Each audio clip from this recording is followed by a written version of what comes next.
कौन बनेगा नेता। नगर निगम के चुनाव पास आने वाले थे।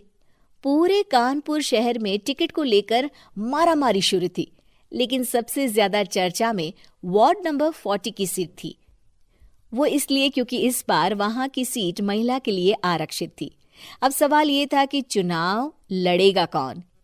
इससे पहले ठाकुर साहब वहां से पार्षद थे और इस बार उन्होंने अपनी पत्नी सीमा ठाकुर को टिकट दिलवाई और ठाकुर साहब की शान के कारण सीमा जी ने 20,000 वोटों से चुनाव जीत लिया। अरे बधाई हो सीमा भाभी, अब तो आप वार्ड की पार्षद बन गई हैं। अब तो हमारे काम आप ही करवाएंगी।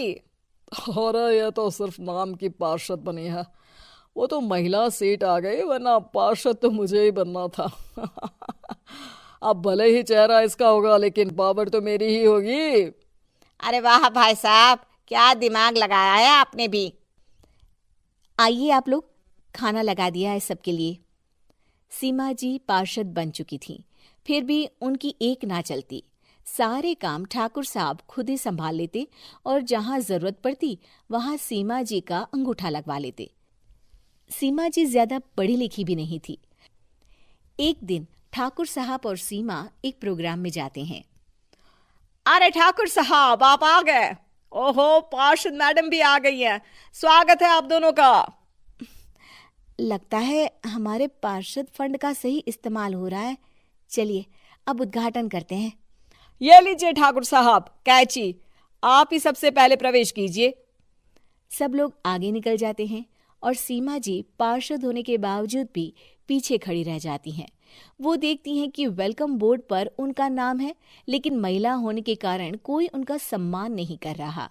अगले दिन एक आदमी उनके घर आता है।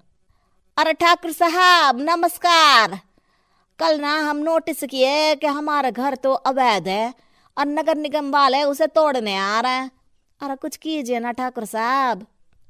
देखो भाई, मैं तो ज्यादा कुछ कर नहीं सकता, पर अगर तुम सबकी जेब गर्म कर दो तो कुछ हो सकता है। कुल मिलाकर 4 लाख लगेंगे। अरे 4 लाख ठाकुर साहब? अरे भाई, मैं अपने लिए नहीं मांग रहा हूँ। दरोगा है, इंजीनियर बाबू है, बड़े साहब है, सबको देना पड़ता है ना थोड़ा थोड़ा। बोलो है मंजूर? तभी वहां अचानक सीमा जी आ जाती हैं। अरे ये आप क्या कर रहे हैं? पहले इन्हीं लोगों से तो आपने वोट मांगे, अब इनसे ही पैसे ले रहे हो। अरे चुप रहो तुम, तुम्हारा काम है सिर्फ अंगूठा लगाना, तुम वही किया करो। मुझे दूसरे काम तुम मत सिखाओ, समझी? और तुम ना जाओ, अब पैसे लेकर आओ, वरना जेसीबी किसी भी वक्त आती होगी। सब कुछ ऐसे ही चलते रहता है।